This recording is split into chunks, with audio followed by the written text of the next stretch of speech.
जनता को दिलाया बेहतर कार्य का भरोसा। नमस्कार, मैं हूं आपके साथ अंकिता पाल। बुलेटिन की शुरुआत करते हैं। केंद्रीय रक्षा मंत्री राजनाथ सिंह से राज्यपाल रमेन डेका ने सौजन्य भेंट की है और इस दौरान राज्यपाल डेका ने केंद्रीय कृषि और किसान कल्याण मंत्री शिवराज सिंह चौहान से मुलाकात की है। राज्यपाल डेका ने केंद्रीय कृषि मंत्री शिवराज सिंह से इस दौरान कई अहम मुद्दों पर चर्चा की।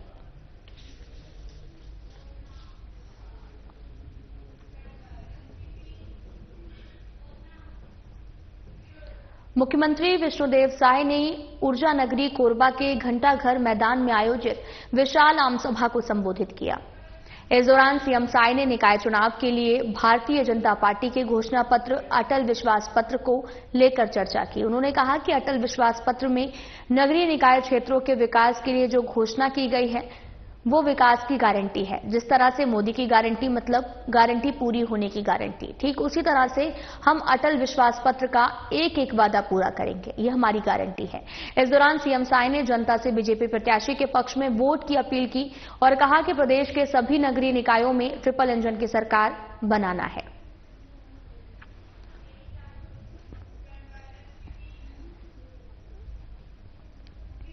मुख्यमंत्री विष्णुदेव साय से मंत्रालय में छत्तीसगढ़ के पुलिस महानिदेशक अशोक जुनेजा ने सौजन्य भेंट की है। मुख्यमंत्री साय ने सेवानिवृत्ति के अवसर पर जुनेजा को शुभकामनाएं दी और उनकी दीर्घकालिक सेवा की सराहना करते हुए उनके उज्जवल भविष्य की कामना की है। मुख्यमंत्री साय ने इस अवसर पर कहा कि अशोक जुनेजा ने अपनी दीर्घ सेवा अवधि के दौरान पुलिस बल को अधिक सक्षम बनाने में महत्वपूर्ण योगदान दिया है।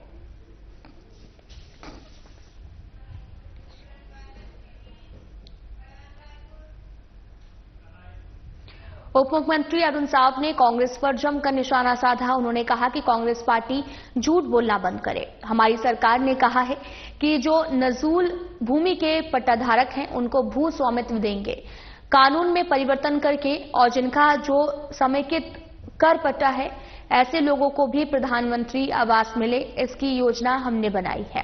अपने अटल विश्वास पत्र में इस बात का संकल्प लिया है कि आज प्रधानमंत्री नरेंद्र मोदी जिस प्रकार से हर गरीब को पक्का मकान दिलाने की योजना पर चल रहे हैं, प्रधानमंत्री आवास योजना में न केवल गांव में, शहरों में भी उसके लिए हमारी सरकार प्रतिबद्ध है। उसके लिए पूरी ताकत के साथ काम करेंगे, लेकिन कांग्रेस जो भी गारंटी देती है वो पूरा नहीं करती है। कांग्रेस केवल झूठ बोलने का काम करके जनता को गुमराह करने का काम करती आई है।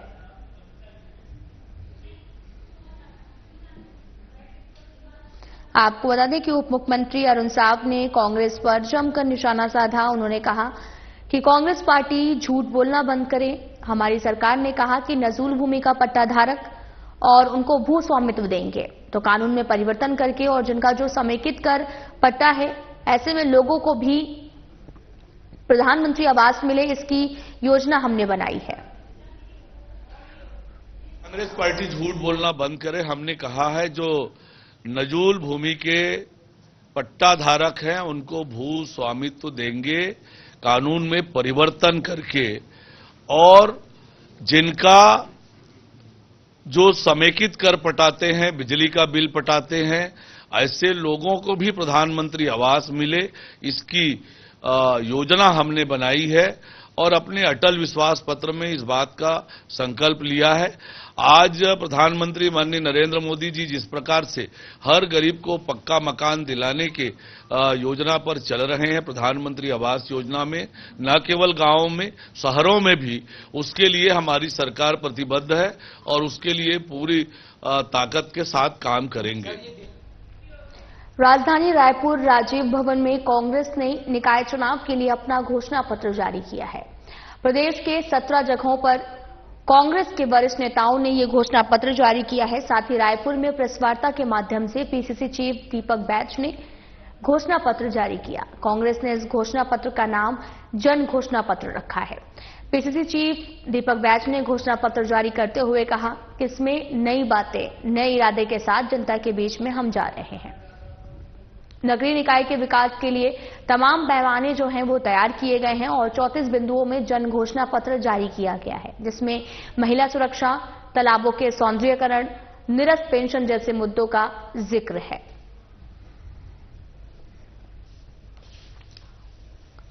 आप नगरीय निकाय क्षेत्रों में जाएंगे,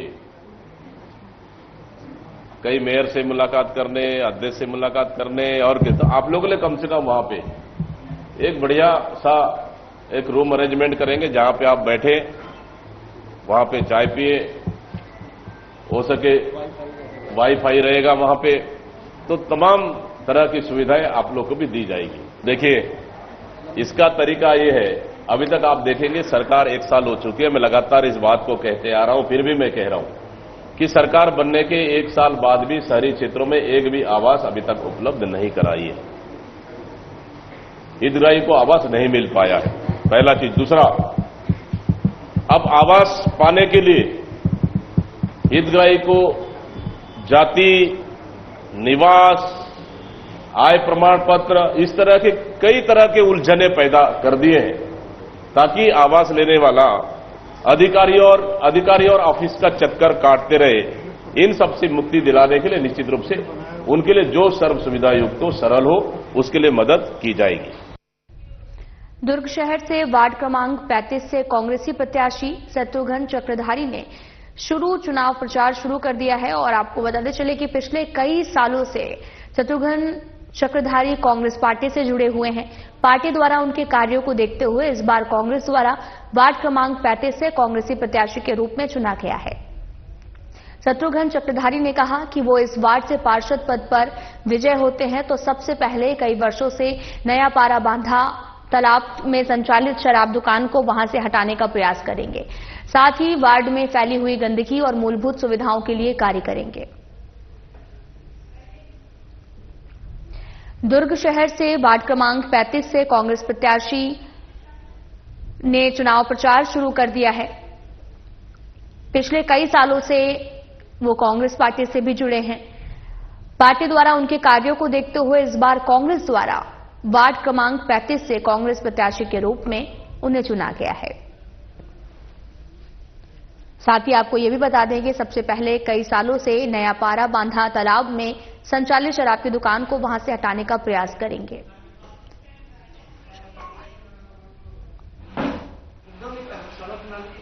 त्रिस्तरीय पंचायत निर्वाचन को लेकर इस बार पंचायती क्षेत्रों में माहौल जमकर दिखा है। बीजेपी के सभी 12 प्रत्याशियों ने बाजे गाजे के साथ अपना नामांकन फॉर्म भी जमा कराया है। छत्तीसगढ़ में चल रहे चुनावी माहौल के चलते दुर्ग जिला में चुनावी सरगर्मी बढ़ने लगी है। सोमवार को बड़ी संख्या में बीजेपी पदाधिकारियों और कार्यकर्ताओं ने बाजे गाजे के साथ दुर्ग जिला पंचायत और जनपद में अपने प्रत्याशियों के साथ नामांकन दाखिल किया है। इस दौरान सभी पंचायत क्षेत्रों के बीजेपी प्रत्याशियों ने दुर्ग में एक साथ रैली निकालकर जिला पंचायत पहुंचे। इस दौरान उनके साथ अहिरवारा विधायक डोमनलाल कोरसेवाड़ा और बीजेपी भिलाई के जिला अध्यक्ष पुरुषोत्तम देवांगन उपस्थित रहे। भारतीय जनता पार्टी चुनाव के लिए तैयार है। नगरीय निकाय चुनाव एवं त्रिस्तरीय पंचायत चुनाव दोनों एक साथ किए जा रहे हैं।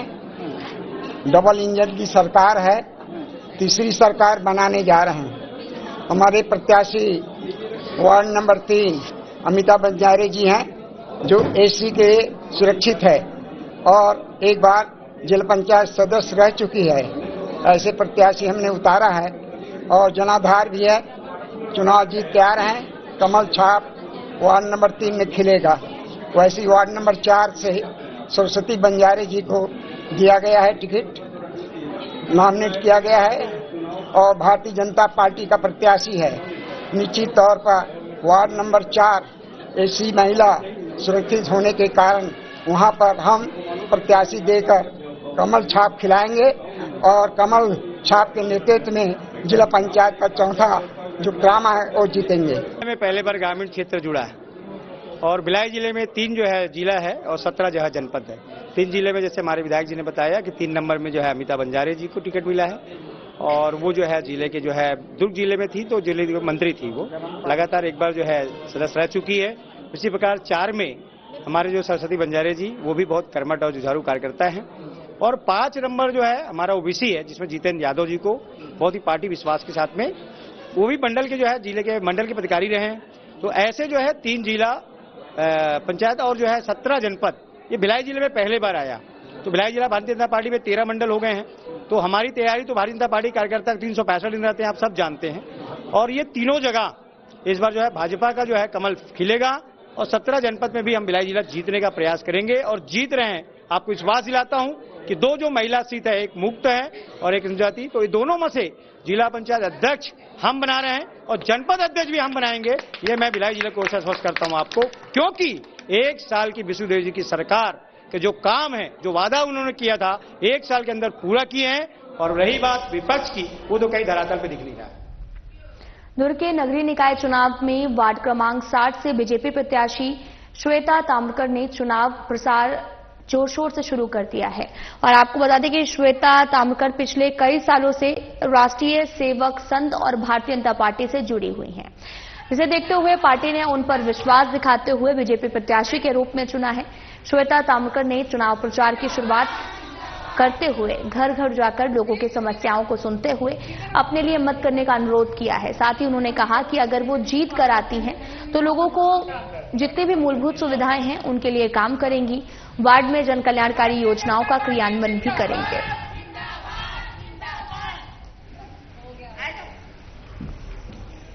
में शुरू से ही हम लोग बीजेपी के सदस्य रहे हैं। मेरे पति और मेरे जो ससुर हैं वो भी बाल्यकाल से, मेरे हस्बैंड भी स्वयं सेवक हैं। अभी 2 साल से मैं दुर्ग जिला महिला मोर्चा में मीडिया प्रभारी के कार्य कर रही हूँ। उसके अलावा संघ से मैं जुड़ी हुई हूँ। राष्ट्रीय सेविका समिति से पिछले 5 सालों से कार्य कर रही हूँ। प्रत्यक्ष और अप्रत्यक्ष रूप से राष्ट्रीय स्वयंसेवक संघ में भी देवी अहिल्याबाई होलकर समिति के दुर्ग नगर प्रभारी हूँ अभी। उसके अलावा और भी सामाजिक क्षेत्रों में सक्रिय हूँ बहुत से। छत्तीसगढ़ में चल रहे चुनावी माहौल के चलते दुर्ग जिला में चुनावी सरगर्मी बढ़ने लगी है। सोमवार को बड़ी संख्या में कांग्रेस पदाधिकारियों और कार्यकर्ताओं ने बाजे गाजे के साथ में दुर्ग जिला पंचायत और जनपद में अपने प्रत्याशियों के साथ नामांकन दाखिल किया है। इस दौरान सभी पंचायत क्षेत्रों के कांग्रेस प्रत्याशियों ने दुर्ग राजीव भवन से एक साथ रैली निकालकर जिला पंचायत पहुंचे। इस दौरान उनके साथ पूर्व गृह मंत्री ताम्रध्वज साहू और कांग्रेस महामंत्री राजेंद्र साहू भी मौजूद रहे। कांग्रेस पार्टी में जितने भी अधिकृत प्रत्याशी हैं, चाहे वो जिला पंचायत के हों चाहे दुर्ग जनपद पंचायत के हों, अपने अपने मुहूर्त के हिसाब से सब नामांकन उन्होंने किया है। पार्टी ने निर्णय लिया और प्रत्याशियों ने सामूहिक रूप से एक साथ, आज अंतिम दिवस है नामांकन का, एक साथ नामांकन करेंगे। कार्यक्रम के 1 से लेकर 12 तक के हमारे जो कांग्रेस के अधिकृत प्रत्याशी हैं, उन लोगों का आज नामांकन दाखिल किया गया है। छत्तीसगढ़ के साथ पूरे प्रदेश में कांग्रेस के प्रति वातावरण है और निसंदेह पंचायती राज की परिकल्पना इंदिरा गांधी जी ने और राजीव गांधी जी ने जो किया था वो साकार होगा। निश्चित रूप से पूरे के पूरे जिला पंचायत में जिस प्रकार से हमारी पूर्ण बहुमत थी, उसी प्रकार से इस वर्ष भी हमारी जिला पंचायत में पूरी बहुमत होगी। प्रजातंत्र और लोकतंत्र में सबका स्थान है। राजनीति का और लोकतंत्र का चीरहरण नहीं होना चाहिए। जिस प्रकार से सत्ता का दुरुपयोग सत्ता दल कर रहे हैं, निश्चित रूप से जनता उसको देख रही है और आने वाले समय में छत्तीसगढ़ की जनता उनको सबक सिखाएगी। भूपेश सरकार की जो जनहित कल्याणकारी जो योजनाएं थी उनमें मुहर लगेगी। आज देख लीजिए, चाहे वो मितानिन बहनें हो, चाहे आंगनबाड़ी के कार्यकर्ता हो, चाहे चतुर्थ श्रेणी के कर्मचारी हो, सारे लोग वेतन के लिए ललायित हैं और आज भी तरस रहे हैं। भूपेश सरकार में एक दिन ऐसा नहीं जाता था कि उनके लिए तरसना पड़ता हो। के सभी 12 जिला पंचायत सदस्यों का नामांकन हम लोगों ने, कांग्रेस पार्टी ने अधिकृत किया है। उनको एक साथ नामांकन भरवाने की प्रक्रिया हमारे जिला कांग्रेस कमेटी के द्वारा किया गया है और उसी प्रक्रिया में हम लोग यहाँ आए हैं और निश्चित तौर पे इन हमारे 12 प्रत्याशी की जीत होगी, क्योंकि ग्रामीण अर्थव्यवस्था को जो सुधारने का काम पूर्व मुख्यमंत्री माननीय भूपेश बघेल जी और उसकी सरकार ने किया था, पूरा तहस नहस इस भाजपा सरकार ने कर दिया है। चाहे गौठान बंद करने की बात करें, बेरोजगारी भत्ता बंद कर दिए थे, भूमिहीन श्रमिक भी पैसा देना बंद कर दिए थे। अभी दे रहे हैं कि नहीं दे रहे हैं वो भी पता नहीं, घोषणा तो किए हैं। आगामी 11 फरवरी को जिले सहित प्रदेश भर में नगरीय निकाय के निर्वाचन होने हैं, जिसे लेकर कलेक्टर और जिला निर्वाचन अधिकारी डॉक्टर गौरव सिंह के निर्देशानुसार नगरीय निकायों के कई वार्डों में ईवीएम मशीन का प्रदर्शन किया जा रहा है, जिससे नगरवासी ईवीएम की कार्यप्रणाली से अवगत हो रहे हैं और उनका विश्वास बढ़े। इसी कड़ी में नगरपालिका परिषद गोबरा नवापारा में आमजनों के लिए ईवीएम मशीन का प्रदर्शन किया गया और साथ ही मतदाता जागरूकता वैन के माध्यम से एक मशीन से 2 वोट करने के संबंध में जानकारी दी गई। इसी प्रकार से कार्यक्रम के माध्यम से मतदाताओं को आगामी निर्वाचन में बढ़ चढ़कर हिस्सा लेने, दूसरों को प्रेरित करने के लिए जागरूक किया जा रहा है।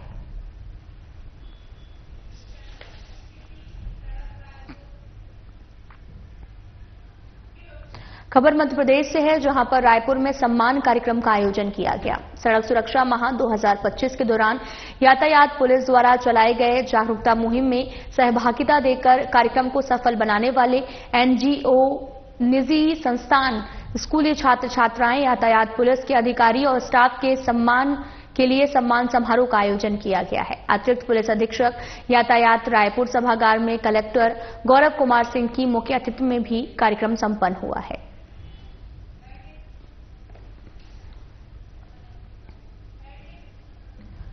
आपको बताते चलें कि सफलतापूर्वक सड़क सुरक्षा माह संपन्न हो गया है। यातायात पुलिस के अधिकारी को सम्मान भी दिया है। कार्यक्रम को सफल बनाने के लिए ये सम्मान समारोह आयोजित किया गया। इस दौरान सम्मानित भी किया गया है।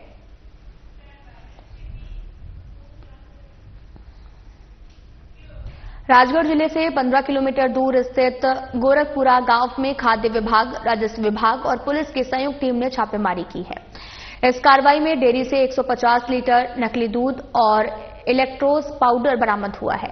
जब्त किए गए सामान की कीमत 11,000 रुपए बताई जा रही है। डेयरी के मालिक कन्हैयालाल डांगी के खिलाफ खाद्य सुरक्षा मानक अधिनियम के तहत मामला दर्ज किया गया। जांच में पता चला कि डेयरी बिना लाइसेंस के चल रही थी। वहीं खाद्य विभाग निरीक्षक शिवराज ने बताया कि जब्ती किए गए दूध और अन्य सामग्री के नमूने जांच के लिए भेज दिए गए हैं। रिपोर्ट आने के बाद दोषियों के खिलाफ कड़ी कार्रवाई की जाएगी।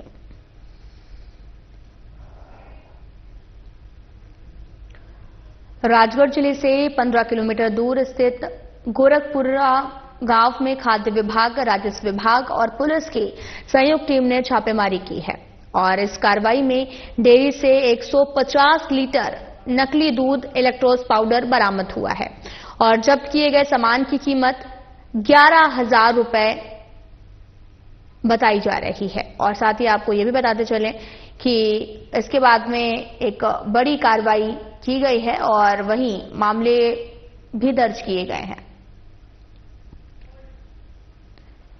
सुबह औचक निरीक्षण के लिए करेड़ी और गोरखपुरा पे मैं अराउंड पे था, तो वहाँ एक डेयरी पे जाके देखा तो अचानक दूध बनाने वाला जो मिल्क कलेक्शन सेंटर वाला था वो भागने लगा अंदर घर की तरफ। मैंने उसके अंदर जाके देखा तो एक लैक्टोज पाउडर का एक बोरा रखा हुआ था और सोयाबीन तेल था। उससे वो दूध बनाने का प्रयास कर रहा था। लगभग 150 लीटर दूध वहाँ मौके पर जब्त हुआ है और 20 केजी लैक्टोज पाउडर भी जब्त हुआ है। तो पहले भी नकली दूध पकड़ा है राजगढ़? हाँ, लगातार ये इस प्रकार की घटना हो रही है और हम लोग भी लगातार उसकी जांच कर रहे हैं और कठोर से कठोर कार्रवाई इस फील्ड में कर रहे हैं। अमरकंटक उद्गम स्थल से लेकर खनभात की खाड़ी तक नर्मदा उत्सव की धूम देखने को मिली है। मां नर्मदा के तट पर जश्न का माहौल है।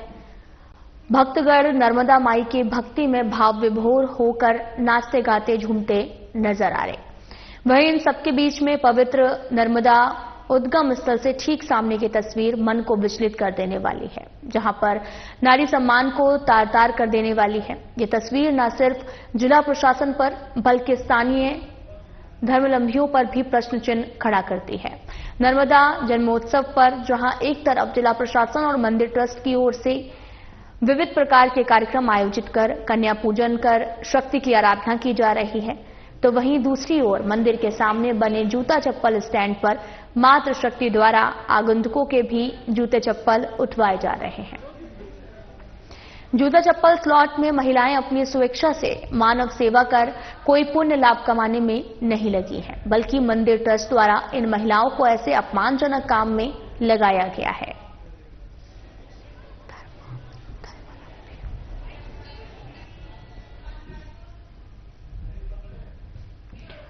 खबर रायपुर के गुड़ियारी से है, जहां पर चंद्रा कॉम्प्लेक्स के सामने खड़ी बाइक चोरी हो गई है। इसकी सूचना प्रार्थी ने गुड़ियारी पुलिस को दी और उसने बताया कि वो अपने घर से दुकान गुड़ियारी गया था और उसने चंद्रा कॉम्प्लेक्स के सामने अपनी बाइक लॉक करके दुकान के अंदर चला गया। प्रार्थी दोपहर में जब दुकान के बाहर निकला तो वहां उसकी बाइक खड़ी नहीं थी और घटना की सूचना पर पुलिस ने अपराध पंजीबद्ध कर जांच शुरू कर दी है।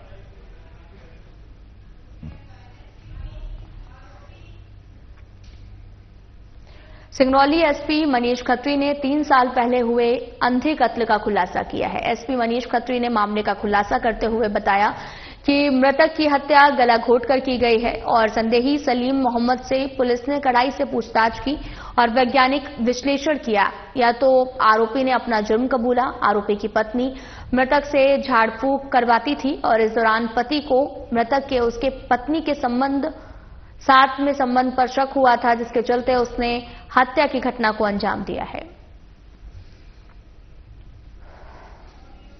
एसडीओपी देवसर और इनकी जो थाना जियावन की टीम ने खुलासा किया है, इसमें जो मृतक है ये राम सिंह गेवट, इसकी दिनांक 6/1/2023 को गला घोटने से हत्या हुई थी, जिसमें थाने में अपराध पंजीबद्ध हुआ था और ये घटना दिनांक 29/12/2022 की थी और 6/1/2023 में अपराध पंजीबद्ध हुआ था। इसकी विवेचना के दौरान एक संदेही सलीम मोहम्मद से जब पुनः अभी विवेचना के दौरान दोबारा पूछताछ की तो उसके द्वारा प्रकरण में गुनाह कबूल किया है। उसके द्वारा बताया गया कि उसकी पत्नी से, जो पत्नी को ये जो मृतक है राम स्नेही, ये झाड़ फूंक का काम करता था और इसकी पत्नी का भी इलाज करता था।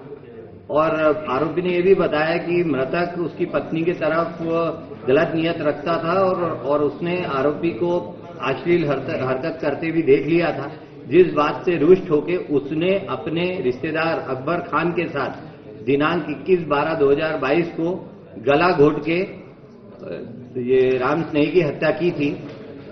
पूछताछ के उपरांत आरोपी सलीम मोहम्मद से मृतक राम स्नेही के दोनों फोन जब्त किए जा चुके हैं। प्रकरण में जो अन्य आरोपी अकबर खान वो फरार है, उसकी पुलिस तलाश कर रही है।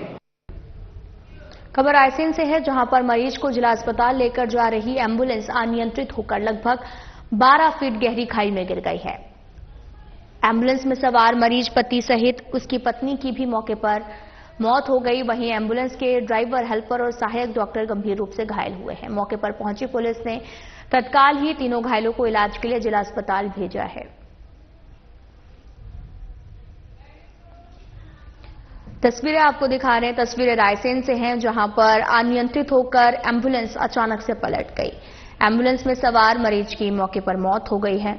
मरीज पति सहित पत्नी की भी मौत का ये पूरा मामला सामने आया, जहां पर आपको बताते चलें कि एम्बुलेंस अनियंत्रित होकर लगभग 12 फीट गहरी खाई में जाकर गिर गया है, जहां पर एम्बुलेंस में सवार मरीज पति और उसकी पत्नी की मौके पर ही मौत हुई है।